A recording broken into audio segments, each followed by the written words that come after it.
the beginning of Noura's terrifying story in the heart of Kuwait during the 1990s. Noura was a household name. She was not just a popular singer, but an artistic phenomenon with her sweet voice and vibrant performances, accompanied by her talented band, which captivated everyone.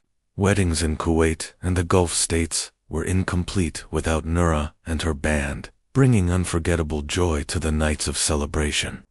But her fame and glory quickly evaporated into a mystery no one understood. Suddenly, without any warning or justification, Noura and her band announced their retirement from singing, leaving behind significant question marks among the press and fans. Journalists repeatedly tried to contact her, but she refused any interviews or statements.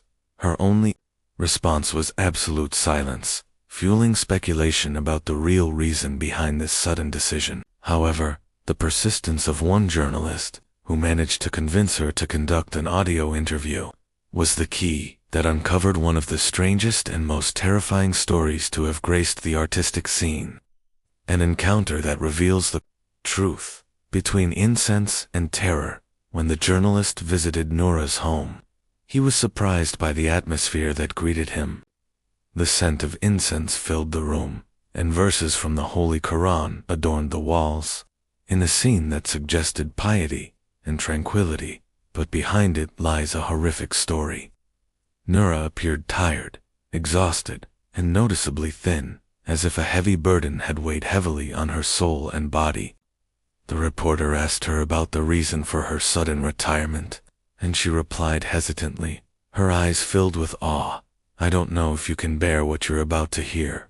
Noura agreed to tell her entire story, but on one irrevocable condition: that the reporter publish every word she said verbatim, without addition or subtraction.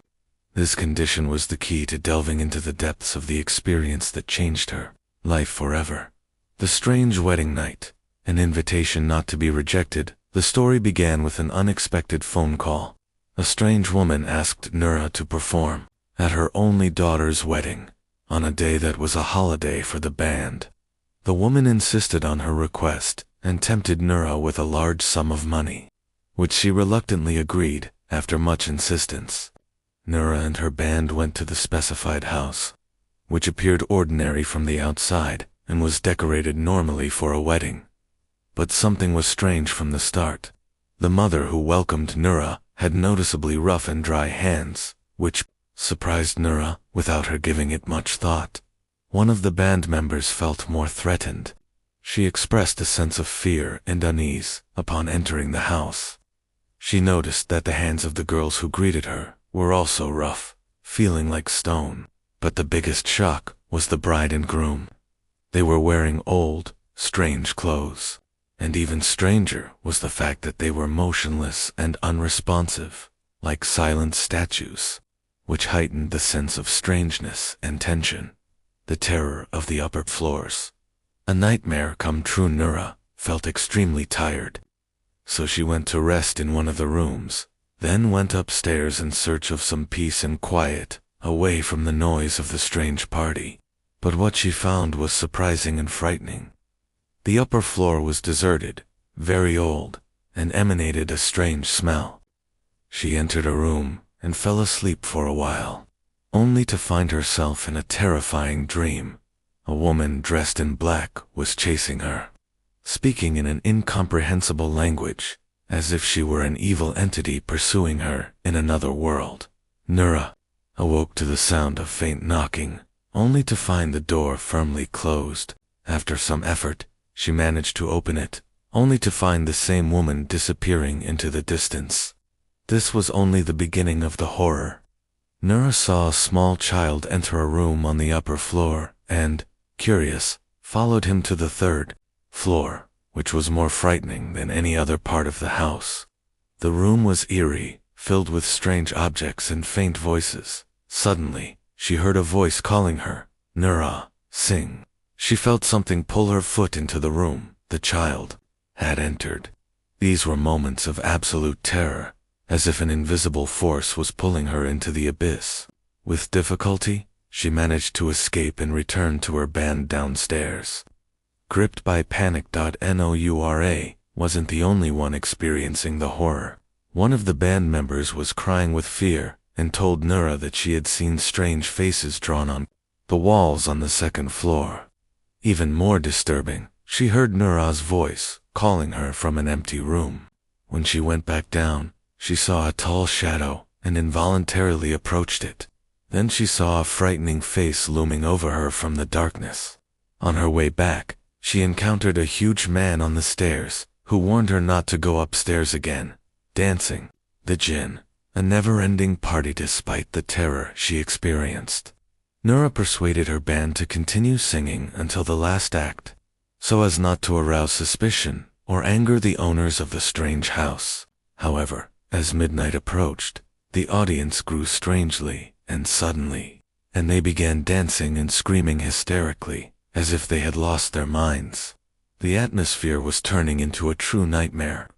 The dancers' feet revealed the paws of hairy animals in an unbelievable scene, as if they were beings from other worlds, reminiscent of the Moroccan legend of Aisha Kandisha. One of the band members fainted from fear, and Noura realized they had fallen into an inescapable trap. They had no choice but to stay until the dawn call to prayer, as this might be the only way out of this hellish hell. While Noura was trying to maintain her composure, she saw a woman cutting her hair and bleeding, in a scene that can only be described as brutal. Then, strange-looking musical instruments appeared, made of human organs, and bearing talismans and magic spells, which confirmed her suspicions that they were not in an ordinary human home. As dawn approached, the crowd began singing in a non-human language, their voices a mixture of screams and wails. Their numbers increased, and their appearance changed, as if they were transforming into other beings in an instant.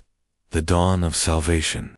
The end of Noura's nightmare. When the dawn call to prayer sounded, everyone stopped abruptly. They looked at Noura and her band with strange faces, their eyes glowing in the darkness, like monsters waiting to pounce.